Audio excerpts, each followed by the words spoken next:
ايه الجو التلجي ده؟ ايه يا جدعان في التلج ده؟ انت يا حلوف انت ايه اللي انت رابطه ده؟ انت مش شايف ده متلج يا خرب بيت دماغكوا على الحليف. ايه يا عم الجو حلو اهوت. هو مش ده الجاكيت بتاعي ولا ايه؟ يا ابني الجنيه انت شفته ازاي الجاكيت ده يا؟ ده انا حتى قاعد منسم ياد محدش الجو تلج يالا. عيب عليك، بس ده الجاكيت بتاعي وانا عايزه. بس بفلوسي. ايه يا عم وانت تذلني؟ اه زينك وكمان كلمه فجر الريموت اللي جنبك ده في دماغك.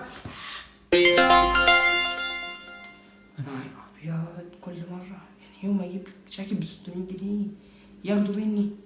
كام؟ انا الاسبوع ده صح ولا انا غلط ولا في ايه طيب؟ لا مفيش يا بابا، مفيش يا بابا، ما تاخدش في بالك. انت هتموت تضربني اصلا. بقول لك ايه ولا ما تعمل لنا عدسي بقى 30 يوم دول كده بقى عشان الجو التلج ده. ليه يا بابا 30 يوم ليه يعني؟ مش مستاهله والله. يا ابني العدس جميل يا ابني الجو تلج ما انت عارف.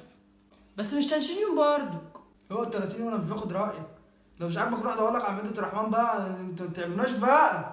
لا مائدة رحمن ايه، هو عدس يلا. بقول لك يا حاجه والله ما تعملنا شويه سحلة كويس احسن الجو تلج خالص مش عارف متلج. اللبن غالي يا حاج. طب اعمل لنا حلبه طيب. السكر غالي يا حاج. طب هاتي شويه عدس طيب. ابنك الحلوف خلصه يا حاج، قعدت تقول سيب شويه لابوك سيب شويه لابوك، رجعت لقيته خلصه. طب خش يا حاج خش انا هنام. انا اخرب بيكوا تعبتونا.